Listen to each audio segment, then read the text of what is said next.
My name is Osier Muhammad. I've been a photojournalist for 40 years. I have been photographing altogether since I was 15. I'm 71, so you do the math. What, 56 years?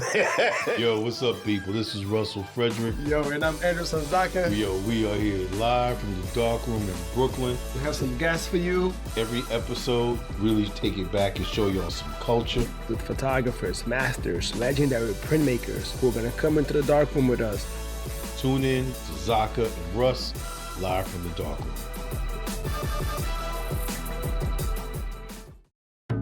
For this episode, we're going to be meeting up with Osier Muhammad, former staff photographer for the New York Times. Osier got his BA in photography from Columbia College in Chicago. He's won a Pulitzer Prize. He has covered Africa, Harlem, and everything in between. Back Zaka. and forth. Indeed. Mali, Burkina Faso, Ethiopia, South Africa, and his work with Nelson Mandela during the election. Are you kidding me? Listen, y'all about to be blessed by one of the industry's finest. Looking at your work, these prints, they are majestic photographs of our people. What made you pick up a camera? How did you know that this is what you was going to do for the rest of your life? Well, after that camera fell off that UPS truck, I knew that. Oh, is that how it happened? Awesome. Yeah, since I was a teenager, I knew that that I wanted to be a photographer. I just knew that it's something that I wanted to do. I had met Gordon Parks in the 60s because he was spending a lot of time with the community in which I grew up in Chicago, the Nation of Islam, and photographed the community, my relatives, and my grandfather. That was the spark. Did you, at a young age, see like some of the sociology and psychology in photography and how Black people were depicted, and you wanted to use your camera to change that like Gordon Parks did? Yes, because there was these movements that were parallel. One of the movements was the Nation of Islam, which was a hybrid of religion and Black nationalism. Yes. It was a very fervent period in the human rights of African Americans. And it made me interested in documenting our community because I thought it was very important that this was a very important time in which our community was very active in regards to civil and human rights. Yes. And culturally, African Americans were affecting the arts across the board in popular music and jazz, which is a unique contribution of African Americans to the world, period. And that's why I hit the streets so much. I hit the streets as a kid. This was a photograph I took of a street baptism in Central Harlem. These are members of the United House of Prayer for All People, Daddy Grace's church. Yep. To Jesse Jackson. Wow. This is the first sort of rubric that he used for his movement in Chicago, Operation Breadbasket. Right. But this is Jesse around 1970, maybe 69. Fantastic. He had shortly arrived in Chicago to take over Dr. King's work. I see a lot of your photographs, like people don't even notice you are there. How did you develop your style? Yeah, I developed my style basically from Henry Cartier-Bresson. Just let it happen in front of you and wait for that moment to peak. I definitely made my presence known in some photographs that I love and I felt like were very successful. Right. But I find that I'm most comfortable when I'm not intrusive, when I don't affect the dynamic of that situation. Right. Yeah. And your choice of lens is a 50? Not most part? necessarily, but I like what one of my friends at the New York Times called them honest lenses, which are, like normal lenses. Like a 35? 35, 50. 50, 35. Right, Are honest lenses, because you have to. You have to come up on it. You have to be You there. have to be close. It's like shooting from a window with a 500. It's Exactly. not stealth photography. Indeed. And finally, this was 5 years after Dr. King had been assassinated. So it was 1973. These two gentlemen came out of a barbershop. You can see this guy was having his hair done to take a look at a march through downtown Atlanta to Dr. King's crypt, right. crypt where the eternal flame is burning. Right. So these young men were just checking out the procession. And was this a cropped image? Or? No, this is the full frame. It's not cropped. Yeah. So you were right there.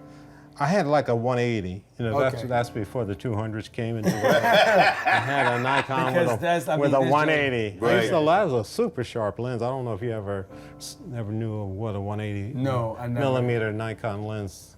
Probably. 2.8. We can see this is Yeah, like razor blade sharp.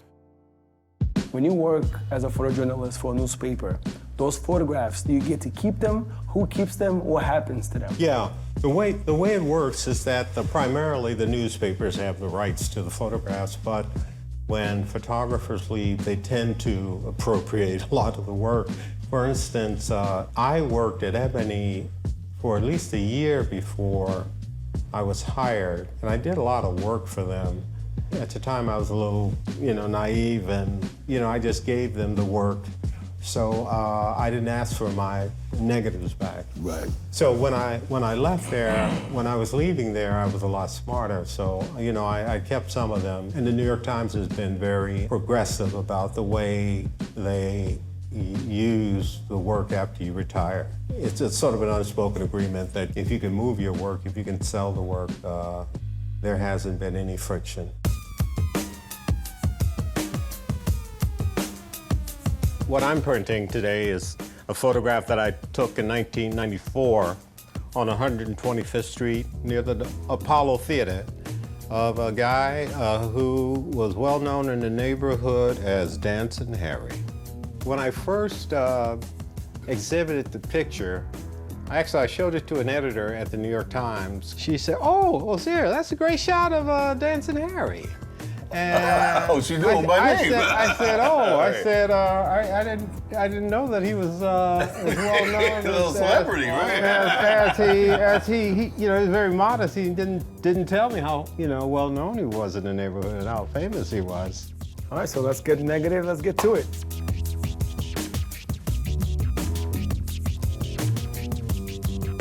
All you have to do now is push the magic button called right here, expose. Expose it. All right. Yeah. Now, boom. Okay, cool.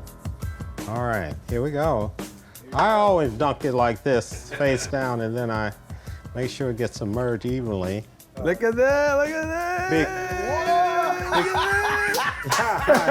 Okay, so I think we did it at 2.8 as opposed to 5.6. I think that's what it is. That's what it is. It didn't get closed down. I didn't get closed down. Right, so, right. So I think we're still at 2.8. Okay, clockwise is closing it down, right? Yep.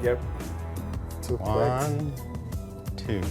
All right. All right. And I'm Let going me to give you a new sheet of paper. But you being in Chicago at the time at a young age, but the Nation of Islam is thriving and the message is spreading. How did that even inform you as a man and to photograph, and to photograph the nation almost from the inside out? The Nation put me right into kind of the thinking of what was going on. It helped me to think deeply about the condition of blacks in America because I was in the middle of it. I was it really affected my thinking about who I am as a black man in America and how the condition of blacks were being affected by empire and colonialism and racism, etc. And I think it affected my photography for sure, because I wanted to, I wanted to photograph my people. It's the only thing I really wanted to do, and that's really the only thing I really want to do today, is photograph the African condition in the diaspora. And anybody want to come along for the ride, welcome. No matter who their race are. I had a lot of hope in Occupy Wall Street. When that started, I thought, man, this is wonderful. And it was just before I retired from the Times, and I really fought to get involved in that story because all that stuff always interested me. So you can see that's still washed out. Yeah, it's still washed out a lot. Yeah, it's washed out a lot. I may open it up and just dot Harry. Okay. Okay, here we Rip go. it. All right. Oh, the yeah. top needs Look more. at that. It's very washed out, the top. No, it's coming up. It's coming We up, haven't right? put the timer on it. Put the timer on it there. There you go. Dad, you on the money with that. At least it looks so in the development. We'll see. When the lights go on, the truth will be revealed. The Right? truth will be told, right? You are one of a few brothers to win a Pulitzer. Can you tell us what the experience was like and what was the assignment like? The Pulitzer represents a body of work that was done from somewhere around late September until December 2nd or 3rd of 1984. There was word trickling out that people were starving all over Ethiopia. So we went into Ethiopia and we spent about a month there, and we did the story, and that's what culminated into the Pulitzer. Photographs in this corner are from the 1984 assignment for Newsday to cover the drought in the Sahel region of Africa, culminating in Ethiopia, where the impact was much more severe. We were all over Ethiopia.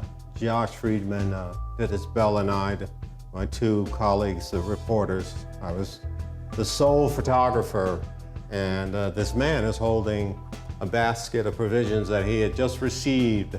I believe these came from the Ethiopian government, and these provisions were supposed to last him, according to this gentleman, for a week. And you can see how meager they are, a couple of pieces of fruit and some grain. There wasn't one picture here that won the Pulitzer Prize, because the Pulitzer Prize was in international reporting, but the photography was an integral part of the story.